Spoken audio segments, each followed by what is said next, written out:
Hello, I would like to introduce and welcome James Curtis for this session. James is a fine artist, educator, and a speaker with a passion for creative and alignment of young minds. James loves to discuss ideas that reengineer how we think so as to be relevant with the demands of the coming age. James, you're welcome, and the stage is yours.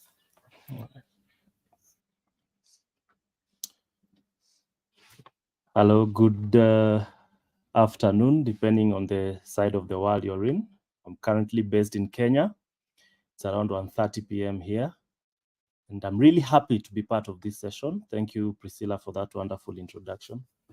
So, as Priscilla has shared, I'm a fine artist. I do a lot of paintings, creative works, as well as an educator. I teach art and design, specifically in the IGCSE curriculum, as well as Pearson's, as well as IB, International Baccalaureate. So art is really an area that I'm really passionate about. And it's something that I'm heavily involved in, not just at personal level in terms of practicing, but also in terms of teaching in different schools. So, because I know we don't have a lot of time, I'd just like to jump right into the presentation. Then basically after that, we can have a few conversations or even in between in case you have a question or anything that comes up. All right. Thank you. I'm seeing a lot of greetings on the chat. Thank you for that. So you can keep them coming. So just give me a minute to share the presentation and then we can begin.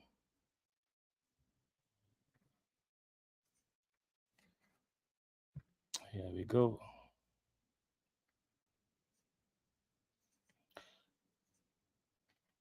All right. So I just wanted us to dive into the whole expression of content creation. I know we are living in a time where podcasts are all over the place, YouTube channels, having a big Instagram account and followers means a lot to a lot of people, especially the young generation, the students that most of us are handling.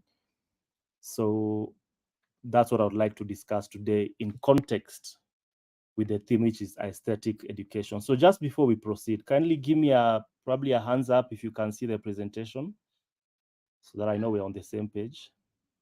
Fantastic. Good job. Thank you. So this is a presentation that I did almost 2 months ago back at the place where I'm working, the place I'm teaching, because I was trying to get the students to really understand what it means to be a content creator. Is it about the fame? Is it about having a big followership? Is it just putting a camera there and doing the next trend or the next challenge? Or what exactly does that mean? And how relevant is it even for us who are living in this time? So I was just urging them to participate. We usually have it's like a short film competition that we carry out every year. So I was just trying to urge them to join the competition. But instead of just focusing on the film competition, I wanted them to have a broader perspective of what it means. So that even once the competition is done, can they still continue on with this thing and whether it's going to make sense. So I think being a content creator in 2024, number one, is really, really important. Because for me, content creation is not just about putting a form there and doing a funny dance. It's about being able to impact value. It's about communicating. It's about educating your audience.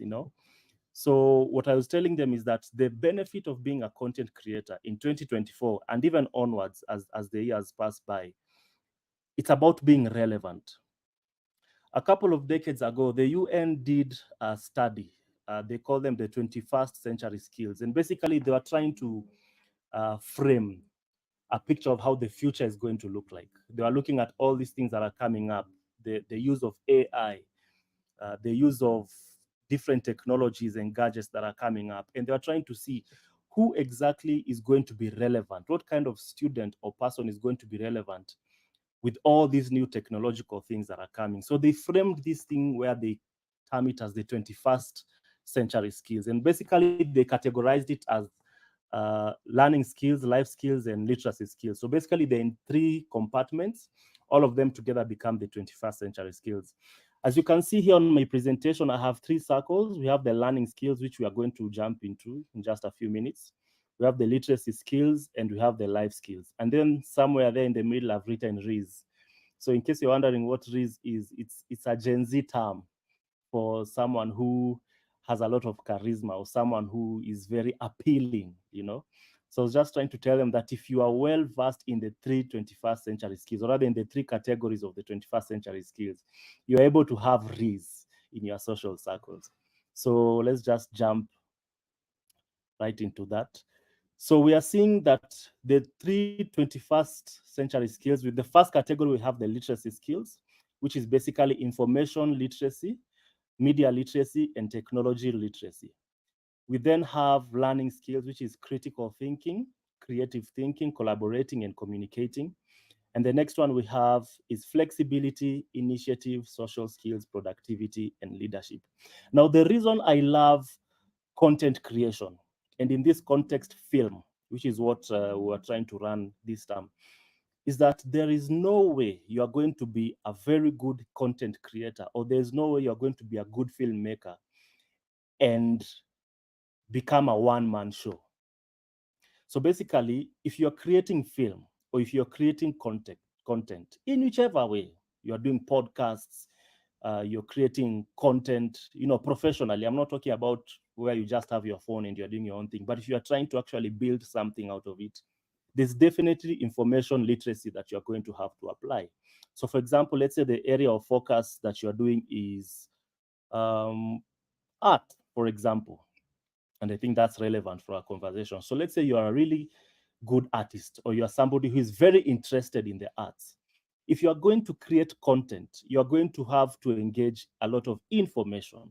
Let's say you want to talk about the Renaissance era and Michael da Vinci and the more recent Pablo Picasso's and that kind of thing. You're going to do a lot of digging in as far as getting the knowledge that is relevant. So there's information literacy there. You're going to have to learn about media literacy. What are the things you should post? What are the things you should not post? What are the things that you are allowed? I know different countries have different rules about how you engage with social media. So you have to engage in media literacy. Technology literacy, that goes without saying. You are going to work with cameras and microphones and phones. All these are gadgets, and they keep getting updated every year. So your technology literacy has to be at par. Whenever there's a new update that is out, you have to know how to work with it. And I think for us, this is really relevant because we have AI. So are you familiar with the different AI tools that are coming up every single year? Then we have the second category, which is learning skills. So we have creative thinking, critical thinking, collaborating, and communicating. Now, if you are going to work on a film, or if you are going to work on a big podcast studio, definitely you are collaborating with your teammates. All right, you are communicating with your teammates. Do you know how to engage with your teammates? Do you know how to get along even when you have a difference of opinion? Creative thinking, everybody is doing the same content. So what is it that you're going to do in your content that will make you stand out? Critical thinking, you must sit back and assume you are the audience. Is the content that you are putting out engaging, or is it boring you? If your own work is boring you, chances are it will bore the people who you are trying to reach out to. So it forces you to come into that space as well. And then we have life skills. This is flexibility, for example. So you are decided that today you are going to shoot this kind of content. Probably you are going to shoot outside, you know, and then the weather decides to misbehave. Probably there's a storm. It's raining. You can't get your gadgets outside in the rain. So are you flexible enough to adapt to that situation and come up with a different idea? Taking initiatives, you know, if you are working in a team, sometimes are you the kind of person who has to be told what to do? Or are you the kind of person who has the initiative to see there is a need here and you need to arise? Social skills, you have to know how to get along with your teammates. I think that also connects to the communicating bit, which is in the learning skills. And then productivity and leadership. Are you a person who is able to take responsibility, even without a title? You are not the head of director or head of whatever, but do you just have that nature in you to see that there's something here that needs to be done and arising to it?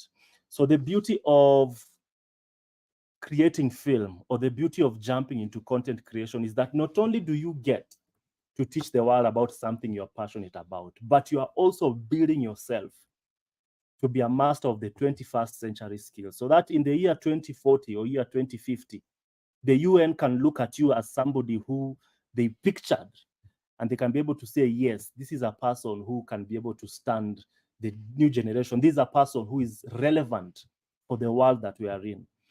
And a good example that I was giving them, even as we move to the next slide, is for most of our students, all right, before we jump into that, sorry about taking you back. So if you just look at what is on this page, there's expand your skill set, but there's something I've written down there. That is, traditional education is brilliant, but it is no longer enough. For most of our students, even us, I mean, our generation, our parents grew up at a time when education was everything. All they needed to do was to go to school, probably get a bachelor's degree, a master's degree. If they push themselves, they can get a PhD and they are set for life. But in our world today, a master's is no longer something you can brag about because everybody around you has a master's. In fact, there are people who are getting their PhDs nowadays in their late 20s and early 30s. So the fact that you've gotten to school, and it is important to go to school, speaking as an academic as well, that's necessarily not going to be enough. There has to be that extra thing. What is that extra thing that sets you above the rest? So nowadays, education is like bare minimum.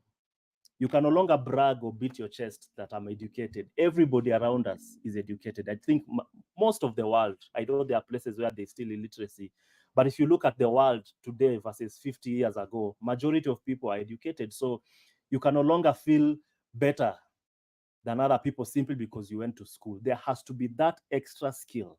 And that's why we are talking about the 21st century skills by the UN. There has to be that extra thing that makes you stand out from the rest.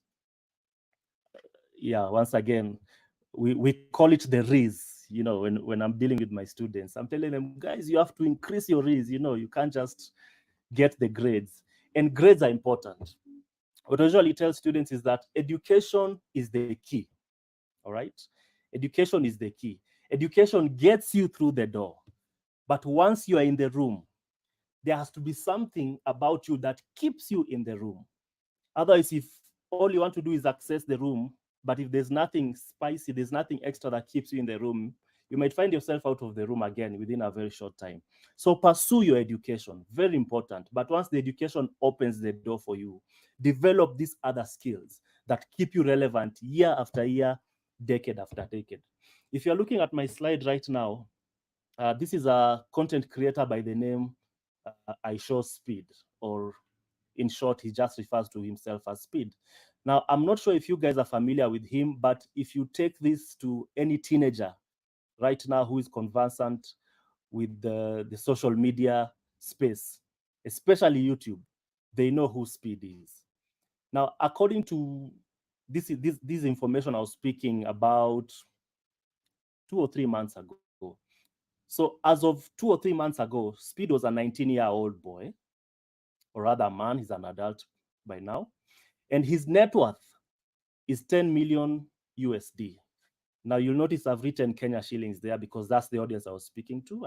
I teach in Kenya, so I had to localize that amount according to the Kenyan currency. So he's worth 10 million USD. How did he get there? He didn't get there by going to school and getting the PhD and getting the master's. As important as that is, he got there by creating content.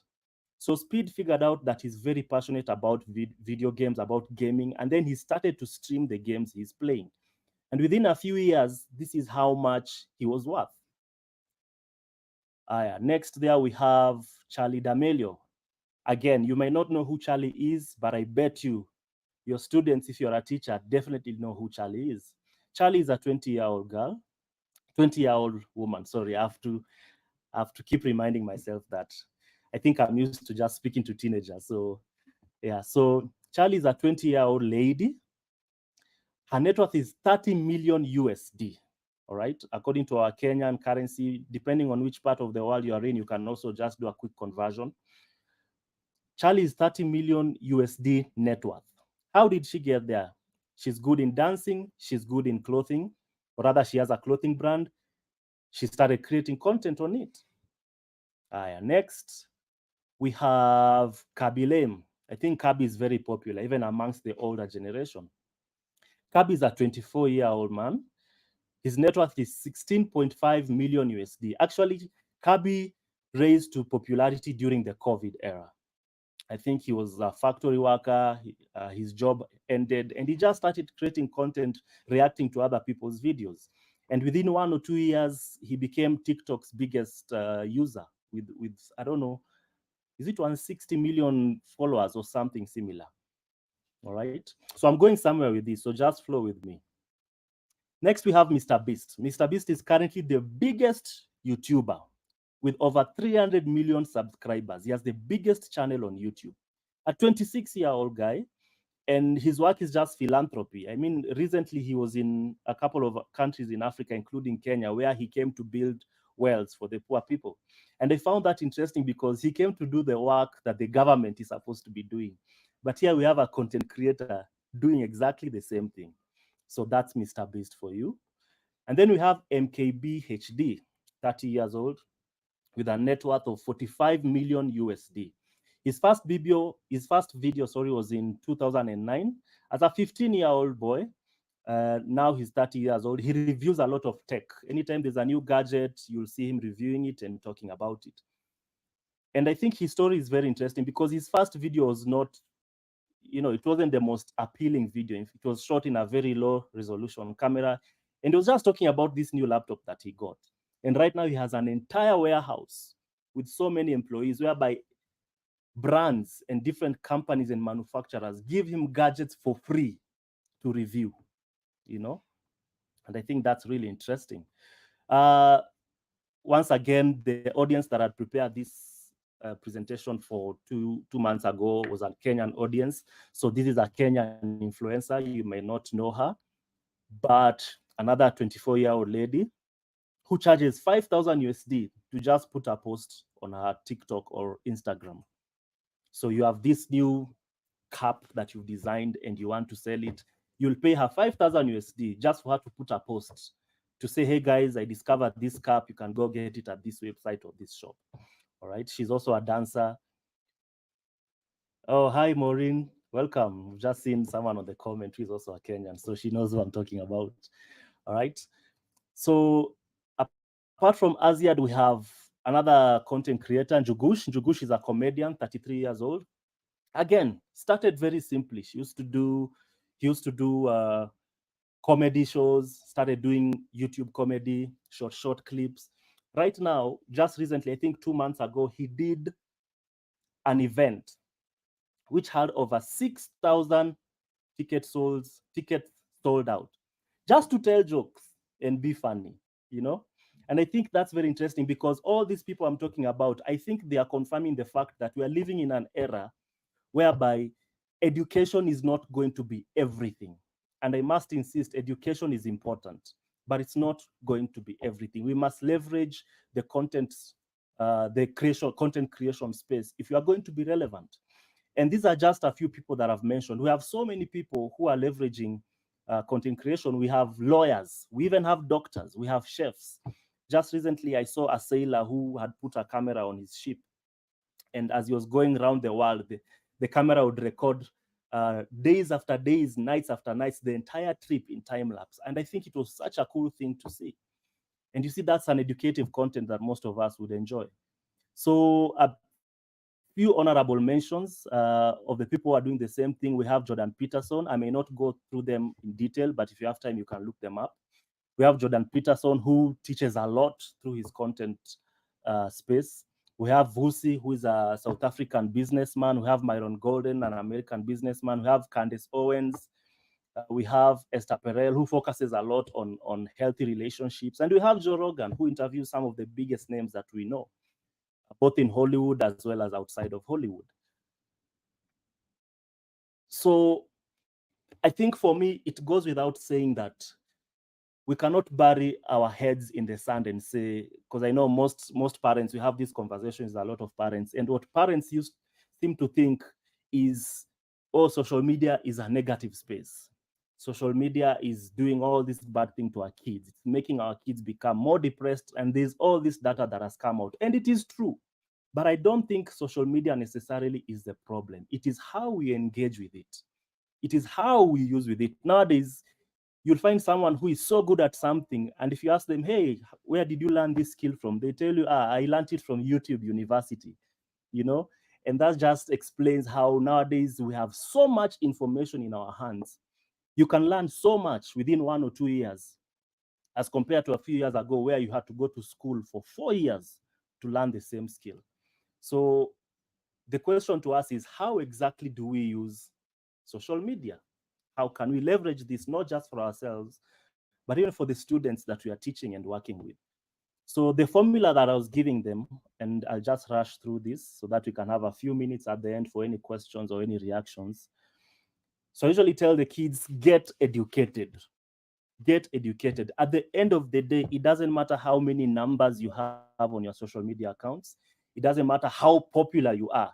If you are not educated, if you are illiterate, your popularity will fizzle out really fast, because it's education that opens doors for you, not necessarily popularity. Popularity will make you famous, but at the end of the day, if people realize there's really nothing substantial that you carry, it's going to fade just as fast as it came. So I tell them, focus on your books, get your grades, get your education. Secondly, discover that thing that you like to do, that skill. It can be as simple as cooking. It doesn't have to be anything complicated. You play basketball very well, good. You play guitars very well, good. Perfect that thing. Perfect that skill that you have. The third point is work on your Riz. You know, for those of you who are here earlier, I was just talking about how in the Gen Z terminologies, Riz is very important. It's their word for charisma and social appeal. So work on your charisma. Know how to speak to people. Know how to be kind to people. Just because you are good at something doesn't mean you have to be mean. So be someone who is warm towards people. All right. Create content around your passion and your skills, and be consistent. Don't create a content today and then because you got 2 likes, you give up and then you come back again 6 months. Be consistent. Keep doing this thing that you like. Let the consistency work for you, because as you are being consistent, it's not about the social platform you are using. Consistency is also building you up. All right. I always tell them, don't do it for the money or the fame. All right, the money and the fame. If you are good at something, the money and the fame will come, but you are not supposed to pursue it. What you're really supposed to pursue is value. This thing that you are putting out for people to see, are you really adding value to them? This content you are doing, are you really adding value to them? All right. Have a mentor. I know sometimes they believe in this self-made mentality, of which I believe is not true, because everybody is a product of somebody else's efforts. All right. Everybody is a product of somebody else's influence. So make sure you get a mentor, get someone who can walk with you, who can guide you, and take time to rest and reflect and grow. You cannot be creating content throughout, because that's how people get burnout. So always create and always rest. So the question I have for us today, even after this session, just you can pose this question to your students, even to yourself as an individual, if you're thinking of jumping into this content creation thing. Content creation is here to stay. We cannot wish it away. So the question is, how then do we leverage it and ensure our students are getting the best and not the worst of it? And that's the end of my presentation. Thank you so much for giving me your ears. So I don't know if we have any question. Let me just check. Yes. All right, so I'm seeing a couple of questions. What are the key elements to be a content creator? Maybe to focus on our knowledge and skills and and guide our students using social media. Or yeah, so I think I've explained that in the last few pages, where I was just explaining how, yes, thank you for that. Where I was just explaining how the first thing you need to do is get your topic or get your area of interest. We can tell when someone is faking to be passionate about something, and really they are not. They are just doing it because everyone is doing it. So the first thing to do is, what is that thing that you're passionate about? What is that thing that you love to do? So I think that would be the first key element that you need to pick up. So I may not go through all of them because of time, but I think the first thing, what is that skill you've perfected that you'd like people to get to know about? The next thing I'm seeing is that in today's generation, content creation is something nearly everyone is skilled at. What can be done to stand out in that field? I would say consistency. it's very tricky to get into content creation because you're trying to compete. There's always be someone who's better than you. So competition is not going to be necessarily the best way to look at it. The best way would be, I'm good at this thing and I believe it has value for my audience. So how can I continuously improve to give my value, or rather to give my audience the best value that they can get? All right. Suggestions to stay up to date with recent content. Now, trends are a lot. And if you want to catch up with every single trend, I think you'll have to spend so much time on social media in a way that is not healthy. So I would say you don't necessarily have to be up to date with every trend, but you can probably keep an ear to okay, this is the best way to do it. Look for certain pages or channels in whatever platform you are doing, whether it's YouTube, TikTok, Instagram, and follow those pages, so that only trends that are coming up on those pages are the trends that you are going to follow. Because you don't want to be up to date with every single trend. Some of them might not even be in your area of focus. So it will be a waste of time to pay attention to all of them. How can teachers leverage content creation in educating individuals? I would say get to know your students' world. What world are they living in? All right, what world are they living in? For me, I try to be as engaged in the Gen Z's world and their terminologies. When they talk about having rays, and they talk about aura for aura, and there's a language they have, and they get interested when you as a teacher participate in that language. So it's only when you get into their world that you begin to understand, okay, what are the needs that these students have, and what is out there for me to bring to their attention that they can probably use even to help them. The next question, which I think is the second last. Nowadays, many organizations and companies are requiring social media employees, and what they are looking for is graphic design, video editing, and events planning. How can one learn beyond YouTube or gain some work experience? I think this is a very good question, particularly because of AI. I think AI is making things very, very easy. AI is not an enemy. Some people would say, oh, graphic designers are complaining because now AI is there. I don't think AI is a problem per se. I think if you're a good graphic designer, AI just makes work easy for you. And if you are not a graphic designer, AI still makes work easy for you. In the school that I'm teaching at, I'm not a graphic designer, but they are always looking for me to do the school bulletin, to do posters when there's an event coming up, to write to parents and all those things, simply because I leverage Canva.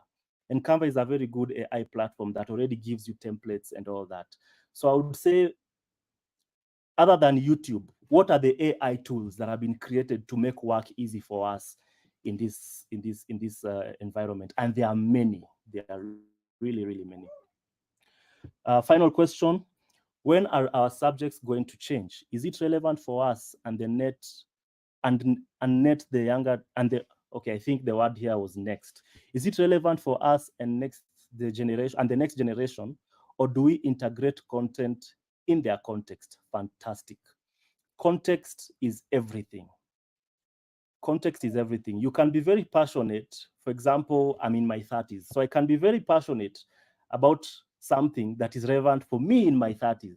But if I'm dealing with my 15-year-old kids, they are probably not going to find that very interesting. In fact, they laugh at me when I tell them I'm on Facebook, because according to them, Facebook is for old people. So I just realized this year that I'm old in my 30s because I'm on Facebook. But I would say get to learn what is in their world, what are the things that they're engaging with, and then submerge yourself in their worlds and learn to figure out what is relevant for them, not what is relevant for me. What is relevant for me is good, but for them, I must contextualize whatever I'm learning for them, and that's the only way they are going to buy into whatever it is I'm trying to sell. So thank you very much. It was a pleasure. And yeah, over to you, host. Thank you so much, James. That was a wonderful session and very relevant to me because I recently graduated and I'm actually Gen Z. So, seeing this was like, it was very refreshing to have a session that was relevant to my age group as well. So, Okay. thank you so much for that, James. Thank you very much. All right. Have a nice day. All right. Thank you. Bye. Bye bye.